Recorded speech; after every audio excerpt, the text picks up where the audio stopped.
Hey guys, hope you're doing well today. Dr. Shook here, and we have another exciting topic to talk about.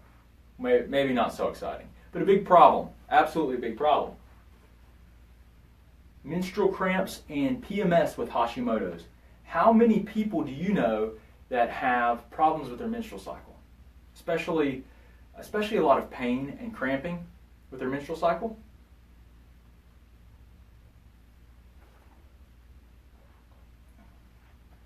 The reality is, guys, that's not a normal thing. It's not a normal thing to have pain with your menstrual cycles. And I'm going to tell you right now, what I'm going to talk about here, we're going to go through it, and it will make so much more sense to you if you watch the live stream that I did yesterday. Now, obviously, I'm not a Facebook expert, but if you guys were watching the live stream yesterday, I shot it with the incorrect orientation, so it was like upside down or something. But what we did was we uploaded the video so you can see it in the right orientation. But I promise you, yesterday's live stream will make this so much more understandable. Yesterday's live stream is huge, huge. It's one of the most in-depth where I walk you through so many different processes that relate to female hormones. So yesterday's live stream, guys, go to our page, the Office of Dr. Brad Shook, on the timeline on Facebook. Just go to the most recent video before this live stream gets posted, okay? And you'll be able to see yesterday's live stream. I promise you, many of you will have light bulbs going off, especially as it relates to hormones, female hormones. It's huge, guys. Trust me, it's one that you don't want to miss. That's like, you guys have seen my whiteboard video that I draw out, right?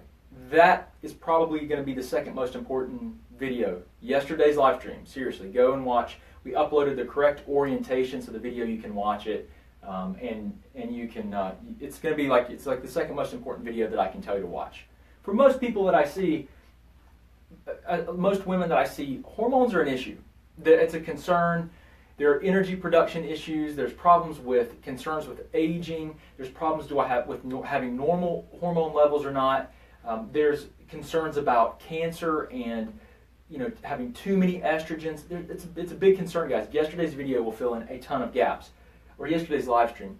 This is going to hit on a lot of the issues, things that contribute, things that you can do if you're having pain with menstrual cycles.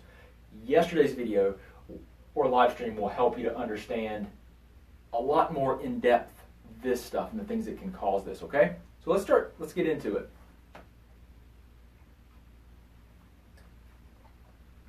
All right, so it's not normal to have pain with your menstrual cycle. It's just common. Just because everybody has it doesn't mean it's normal. What it does is it really tells you that there's a hormone imbalance that may be improved. It may be something that you can improve with diet and lifestyle changes. Okay, absolutely. We see this all the time. Look at yesterday's live stream and you guys are going to have light bulbs going off. I'm telling you, it's the second most important video that I've probably done. Of course, depends on what your particular problems are, but it's a very important video to understand hormones and the things that change it and cause them to be out of balance. So the first thing is like, obviously if you're having pain and these issues, it's not something that you just jump straight into diet and lifestyle. That's always a good thing to do, but you've got to rule out medical disorders, right? Like fibroids, endometriosis, and other types of problems that you can have that may be causing pelvic inflammatory diseases. These are all things you've got to be checked out by your doctors, right? This is definitely not a substitute for your medical care. None of the stuff that I do ever is a substitute for your medical care. I'm trying to teach you guys how to be your own advocates, right? How to educate yourself, and then also how to integrate, like, being naturally healthy with, the things that we need to do, like have our regular checkups and be, evaluated. I'm not telling you to self-treat yourself if you're having these problems. You need to be evaluated for pathological processes or something else first. Always, right? These are things, though, that can definitely contribute to pathological processes. If they're not, like diet and lifestyle will contribute to those things, but they can also help to reverse a lot of these problems, that aren't fibroids or inflammatory disease of the pelvis, okay? So just, to qualify that, do the right things, right? So the conventional approach to this problem, this pain with menstruation, is really over-the-counter pain meds and oral contraceptives, okay? So taking an anti-inflammatory and maybe low-dose oral contraceptives, and that tends to help, right?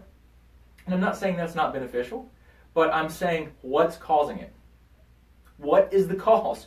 Why is it happening in the first place? See, this is suppressing physiology in a way that helps you to feel better, and there's value in that.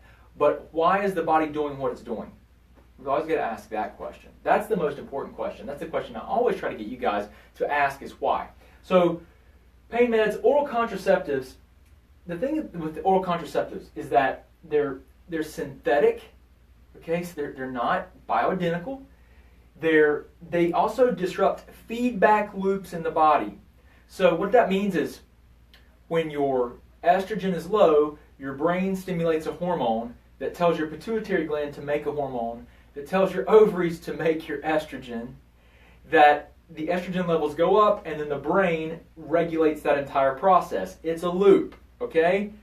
When you take a hormone, the brain, you can break that feedback loop because the brain never has to activate it. You can break the feedback loop. Okay, it's absolutely something that we see that it does occur. And the other thing is that estrogens, we know that these synthetic estrogens and estrogens can disrupt intestinal flora and balance. So your gut bacteria can be thrown off by these estrogens. Okay? Now, not to mention some of the other problems that can occur. We can see migraines. We know that in some people it's a risk factor for stroke and for cancers because they can cause estrogen, and estrogen dominance is not necessarily a good thing at all, and it can contribute to a lot of other problems. So there are risk factors. It's not without risk, right? The question is, why is it occurring? So really, the things, let me give you some tips, guys. Things that you can do and things that need to be looked at. Blood sugar needs to be stable. If blood sugar fluctuates, you're going to have major hormonal problems. I promise you guys, this is what I talked about yesterday and how blood sugar impacts it. I actually go through it, talk about it, then I erase the board and draw it out. And it's excellent if you want to understand blood sugar and how it affects the hormones and how that can throw off your cycles. And hormones at any age, even if you're menopausal, it will throw off your hormones if your blood sugar is not stable. Now, the other thing is like polycystic ovarian syndrome, PCOS, right? Blood sugar fluctuations we know can promote PCOS. I talk about it in the video I did yesterday, the live stream yesterday. So just go to our homepage, go to the office of Dr. Brad Shook, look for the video, you'll see it, and it's the very last video that was posted before this one today. So PCOS, if your blood sugar is not stable, you can encourage PCOS, the polycystic ovarian syndrome, to develop due to the blood sugar fluctuations. It increases enzyme activity and can promote PCOS. Okay, and then PCOS can absolutely create these problems. Okay, so that's something that really with PCOS, when someone has PCOS, one of the most powerful things you can do from a natural perspective is get their inflammation and their blood sugar under control. 100%. Okay, extremely, extremely powerful tool. And so I work with a lot of people that have PCOS. It's the most common endocrine disorder in women in the United States. Balance adrenal gland function. Okay, like this is vague. Like, what does that mean? Yesterday's video. Go watch yesterday's video. I'll explain the adrenal hormones in great detail. A lot of this, guys, comes back to diet and lifestyle changes. Balancing blood sugar is critical. Getting proper rest is critical, right? The proper, like if you have really high amounts of stress, that's not going to be good. That's not going to be good for your hormones because it drives a stress response in your body. When you're under emotional stress or physical pain, you literally that triggers your autonomic nervous system, the fight or flight mechanism, which drives a stress response.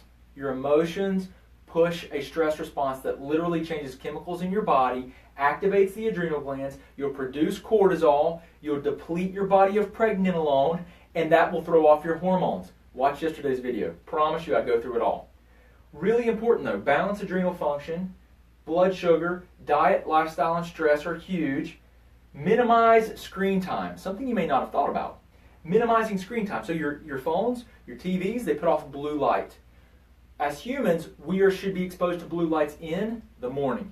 When we're exposed to blue lights in the morning, it actually wakes us up. That's a signal to the brain, okay?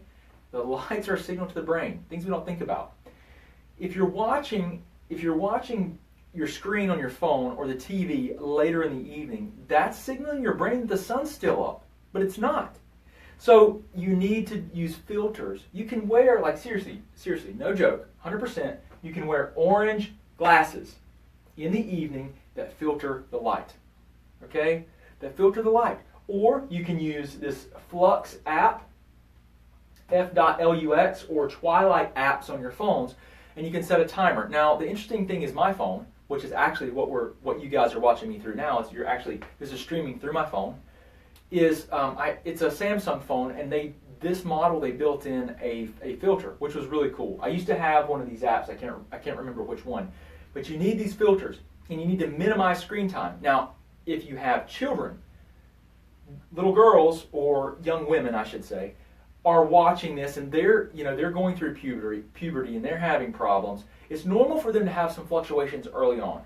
But if they're having pain and some of these other issues, the right things have to be ruled out, that need to be checked out. But you've got to look at these things in a major, major way, guys. Our kids are so addicted to these carbohydrate-loaded foods and sugar and everything else, and they're the hardest for us to help, quite frankly.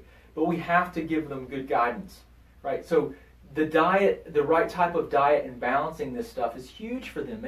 Helping them get enough rest, huge, okay? So there's a lot of different things that you can do to support this from a nutritional perspective. Diet alone is really important. I'm going to tell you, so autoimmune paleo diets are pretty good. There are our program, which you can go to thyroidprogram.com, which is our Hashimoto's based program for Hashimoto's. Now, all these things, the other thing we've got with Hashimoto's, all these imbalances in hormones can throw off and spike and dip blood sugar and can exacerbate or promote Hashimoto's. Okay, it can. So there's definitely a connection between the two. And then Hashimoto's can also create inflammation that can drive blood sugar fluctuations that can actually create issues here with your hormones. Okay, it can also, inflammation stimulates the adrenal glands to produce cortisol. That can create problems with the hormones. It's all connected, right? It's all connected. But what do we talk about so often? Diet and lifestyle. Diet and lifestyle, all the time. Yes, there are a lot of different things that can be done, but this is going to be core, the first thing you start with, and then you're going to go through and you're going to pick out these things that you might not realize are affecting you, right? So obviously sleep is important. It becomes, there's multiple factors to it, but you can do it, right? You can do it. So guys, I hope this has helped you out. Watch yesterday's live stream. Just go to the Office of Dr. Brad Shook on Facebook. The video that's up right now, it's the video right before this one, is where you're going to see probably the second most important video that I've made.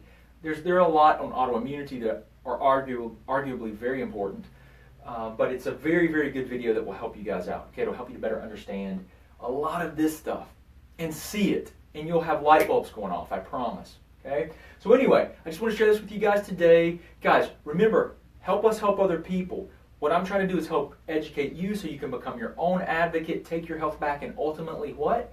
Be better partners with your healthcare provider. That's right. I'm not trying to divide. I want to unify. We gotta let go of the resentment and the things that we're doing to alienate other people. We've got to move forward with an opportunity of today, with gratitude and with the opportunity of today, because you've got to get rid of that resentment and things that you're carrying and that you're harboring, guys. You've got to. You won't get better. It will create problems for your adrenal glands because it will produce a stress response. You've got to get rid of it. Okay, so I'm trying to unify, teach, educate, help you become more empowered. Now, what we're going to do is we're going to change one person, one family, one community at a time. That's what we're going to do. Starts with you. Help us help other people. Help me spread the message of this stuff. And just remember, I'll do everything I can to help you guys. Please share these videos. Let's spread the word. Let's help other people, okay? Guys, I appreciate you so much. I hope you have a wonderful, wonderful day. I appreciate you hanging out with me a little bit. I hope this helps you to improve your health and change your life for the better. And I'll talk to you again soon, probably tomorrow. We'll see what I can come up with, okay? So have a wonderful, wonderful day, guys. Wonderful night. Talk to you soon. Hey guys, Dr. Shook, thank you for viewing our videos. I hope they help you out.